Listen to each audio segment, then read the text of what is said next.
Nouvelle vidéo aujourd'hui consacrée, je vais appeler ça, moi je vais appeler ça une bande résiliente maçonnée, bande de... On va voir ça ensemble. Allez, on regarde ça tout de suite.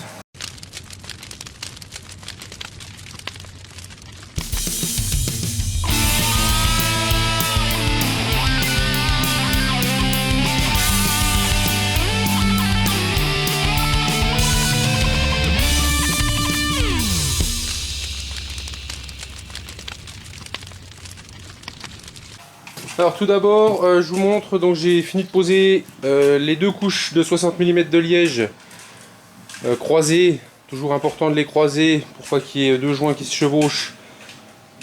Donc dans le séjour, donc la cuisine, le liège et la deuxième dalle ont été posés, donc avec une réservation de 5 cm pour la chape et 3 cm pour les dalles de travertin.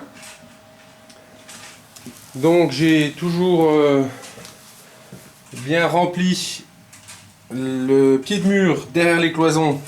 Donc partout où il y a des cloisons, le pied de mur est rempli. Le pied de mur est rempli avec du béton de pouzzolane. Et dans celui-là, j'ai laissé les pierres que je vais enlever pour remplir. J'ai maçonné des pierres dedans. J'ai rempli avec des grosses pierres. Pour faire du volume et de la solidité aussi, quoi. Voilà. Donc tous les pieds de mur sont donc remplis au béton de chaux pouzzolane.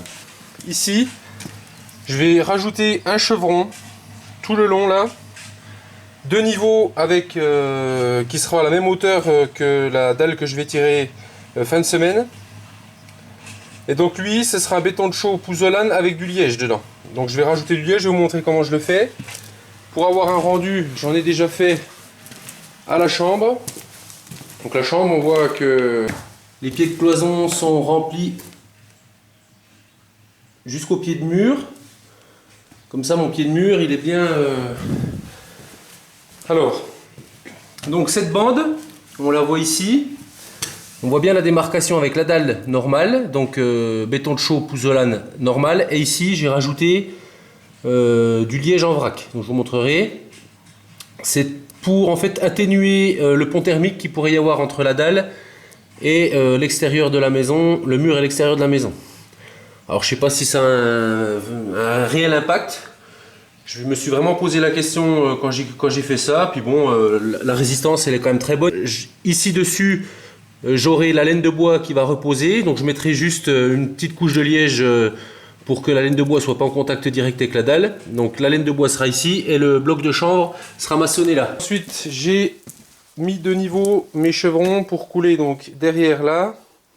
Et pareil là-bas. Ici. Donc le béton de chaux isolant. Alors, donc le liège en vrac, c'est des sacs de 250 litres.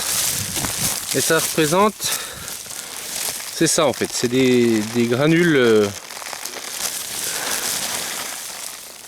voilà, donc, que je vais rajouter dans mon béton à raison donc pour une bétonnière je mettrai 2 volumes de pouzzolane, 2 volumes de sable, 2 volumes donc de liège en vrac et je mets 1,5 volume de chaux.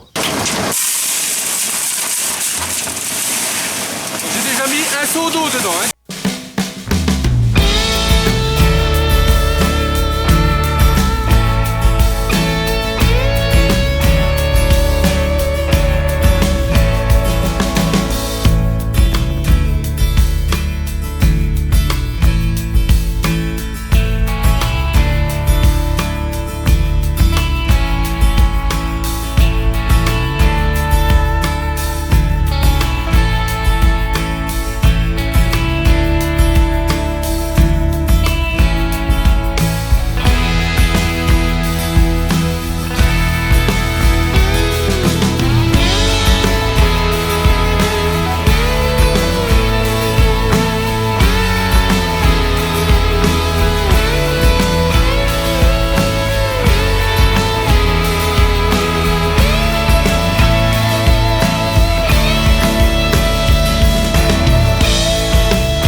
bande, j'allais dire bande résiliente maçonnée, anti-pont thermique, je sais pas comment on peut appeler ça, est faite.